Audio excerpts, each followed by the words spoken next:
Pesona kepada pandangan pertama dan terkesan menahan rinduku. Senyumanmu selalu menghiasi mimpiku. Ini ku peluk dan ku kecup keningmu. Oh indahnya. Baik pemirsa, kembali lagi bersama kami di Cakrawala, tapi saya sudah tidak ditemani bersama rekan saya Anissa Dewi, tapi saya lebih ditemani Ibu Celia Wijaya. Selamat siang Ibu, sudah hadir bersama kami di sini. Kita berbincang-bincang mengenai bagaimana kita mengarahkan bakat 250. bermusik pada anak, 500. gitu ya. Kalau kita berbincang-bincang mengenai 200. anak, gitu ya, itu anak itu kan cenderung yang namanya bosennya itu luar biasa. Mudinya itu cara mengkontrol untuk anak biar bisa atau mungkin mau untuk bermain musik itu sebenarnya gimana Ibu? Nanti kalau misalkan nggak cukup ya main jaringan Hmm. dulu ya. Oke. Mendampingkan orang tua itu Mhm. jadi kerjasama yang baik antara tiga pihak, dari orang tua, anak dan guru, Oke. atau bahkan sekolah musik tempat di mana anak itu Mhm. kursus.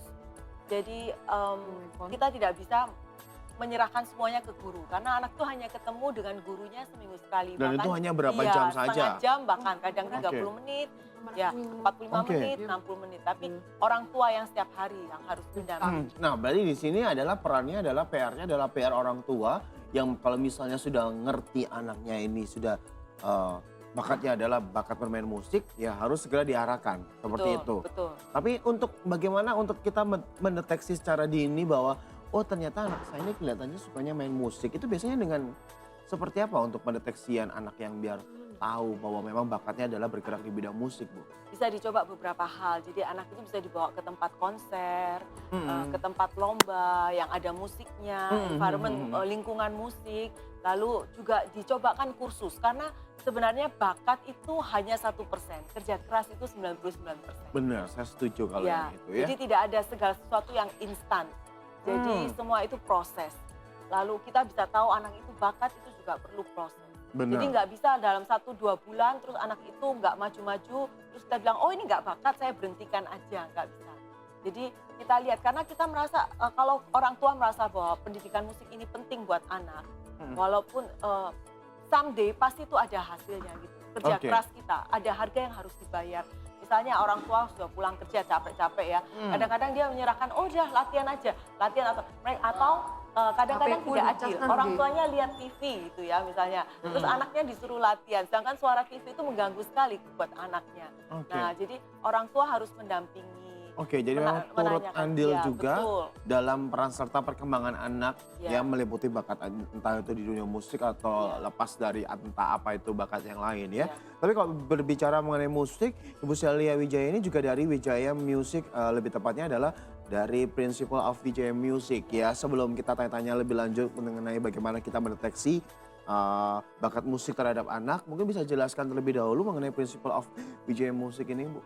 Ya, Wijaya Music adalah tempat kursus musik dari anak-anak sampai orang dewasa. Jadi murid kami ada yang umur 3 tahun, tapi juga ada yang umur 70 tahun ke atas.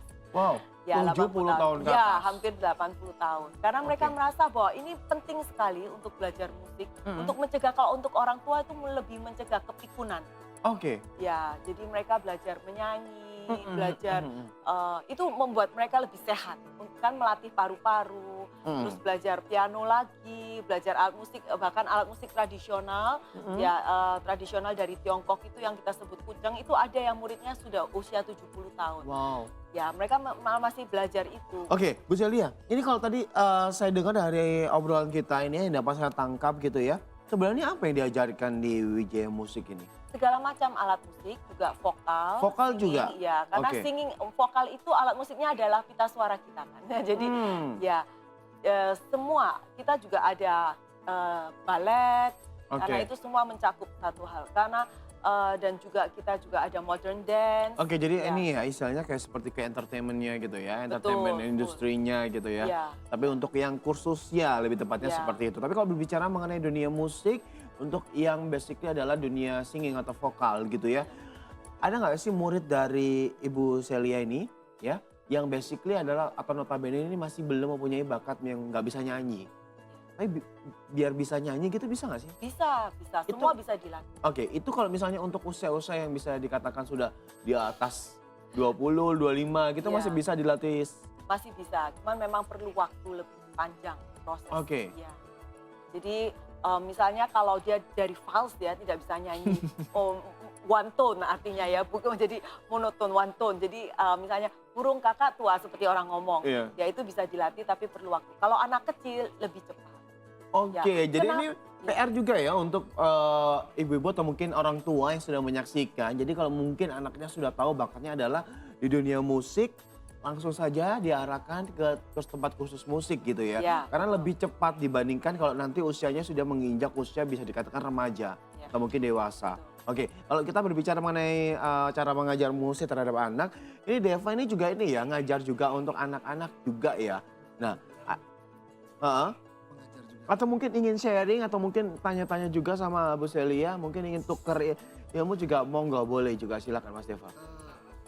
Sebenarnya mau sharing aja dari sisi seorang pengajar ya, karena memang di tempat saya mengajar itu ada beberapa kasus yang dimana si anak ini sendiri dia tidak dia suka tapi sama orang tuanya dipaksakan, sehingga sangat terlalu dipaksakan, dimana ketika anak ini sudah bosan kan kita mungkin bisa lihat anak ini jenuh atau semangat nggak bisa ya orang tuanya tetap push terus. Nah, kita dari segi pengajar harus bagaimana untuk menghadapi anak itu. Karena Ya. kita kan juga tidak mau menimbulkan satu trauma sama Oke, anak musik. ini dikaitkan dengan pertanyaan tadi ya seperti Ibu Celia tadi bilang, peran orang tua ini ikut andil dalam bakat anak. Nah, jika ada case yang seperti ini bagaimana?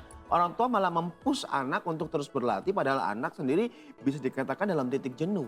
Ya. Nah, ini bagaimana? Nah, kadang orang tua bilang, waduh sudah kalau nggak mau latihan lagi berhenti misalnya. Atau dia ngancam. Lo kalau tambah diancam mungkin anak itu akan tambah berhenti. Dan kalau ternyata sebenarnya anak itu berbakat dan dia berhenti, sayang sekali. Dia akan menyesal seumur hidup. Oke. Jadi jangan sampai ada kata ancaman untuk berhenti. Tapi justru kita mendorong, misalnya dia mulai titik jenuh, juga tidak boleh dipaksa. Tapi di encourage, diberi semangat. Oke. Jadi bawa dia ke konser, lihat konser, oh ini Benar. loh. Kalau nanti someday kamu jadi ini teruskan, mungkin sekarang kamu jenuh, tapi jangan putus asa. Atau kasih dia reward. Misalnya kadang-kadang kita ikut lomba, kita ikut lihat konser, itu membuat dia lebih semangat lagi. Oh ya saya mau jadi seperti ini, someday saya mau jadi seperti Oke. ini. Dia semangat lagi untuk belajar. Karena kan tadi Mas Dewan juga sudah bilang anak itu sebenarnya berbakat, bisa. Jadi kalau diberhentiin atau dia jenuh terus dipaksa. Yang dia rugi juga orang tuanya juga iya, ya? anak dan Oke. orang tuanya. Sampai anak itu kalau dia besar, dia akan menyalahkan orang tuanya. Kenapa kok dulu saya diberhentikan? Tapi kalau Dia untuk case yang menyesal. seperti itu, untuk di Principal of VJ Music juga pernah ada case yang seperti itu nggak sih? Ya, biasanya kalau orang tua itu, mestinya harus ada komunikasi yang baik antara orang tua dengan guru, keterbukaan ya. Jadi orang tua bisa feedback, misalnya, oh saat ini anak saya kok jadi lebih senang ya belajar musik. Nah itu kan suatu appreciation buat guru, guru senang sekali. Berarti kan itu apa yang diajarkan guru itu tidak sia-sia. Atau, oh anak saya kok mulai jenuh ya, guru juga bisa introspeksi, maksudnya bisa evaluasi. Mungkin saya bisa mengubah sistem mengajar saya supaya anak ini bisa lebih semangat. Oke, nah Jadi- bentuk sistem pengajaran untuk anak-anak yang mungkin bisa dikatakan berada di titik jenuh, untuk Principal of VJ Music biasanya diberikan treatment apa di sana? Kita ngadain home concert, Oke. kita ngadain konser, anak itu kita encourage untuk tampil. Mereka kalau tampil tuh senang. Benar, Ya, benar. ada suatu kebanggaan. Maksudnya mereka jadi belajar percaya diri. Terus mereka bersosialisasi karena tampilnya kan ngeband misalnya. Ya, atau ensemble, main bersama, nyanyi bersama, duet, trio. Jadi mereka senang ketemu teman-teman, senang lagi gitu loh. Oke. Jadi Jadi memang kalau memang punya anak gitu ya sudah basically adalah suka nyanyi, mungkin suka niruin musik-musik, dibiasakan anak sekarang kan gitu kan, lebih baik langsung aja diarahkan ke tempat Betul. khusus ya, lebih dilatih lagi biar benar untuk pengajarannya karena memang kalau misalnya kita mau memberikan pendidikan anak mulai dini itu lebih cepat ya daripada nanti kalau sudah dewasa. Karena kalau dewasa sudah terpengaruh influence-nya Iya. sudah terlalu banyak sekali gitu ya. betul. Tapi kalau sejauh ini gitu ya ada case-case yang mungkin seperti tadi tapi dalam bentuk lain mungkin Bu Sheila? Ya. Nanti kita jawab setelah jeda pariwara. Iya. Pemirsa jangan kemana-mana karena setelah jeda pariwara kita akan melanjutkan lagi perbincangan bersama dengan Ibu Sela Wijaya yang merupakan ini ya owner juga ya di sini ya di Principle of Wijaya Music. Oleh karena itu jangan kemana-mana, tetaplah bersama kami di Cakrawala.